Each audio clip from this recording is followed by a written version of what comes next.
உயிரி தொழில்நுட்பத்தில் டிஎன்ஏவின் முதன்மை செயல்பாடு என்ன?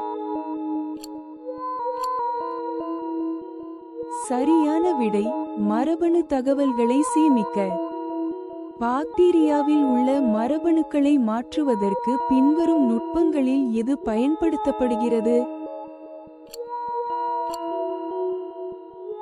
சரியான விடை CRISPR-Cas9 ஐ பயன்படுத்தி மரபணு திருத்தம். ஒரு குறிப்பிட்ட தயாரிப்பு அல்லது பண்பை உருவாக்க மரபணு மாற்றப்பட்ட கலத்தின் சொல் என்ன?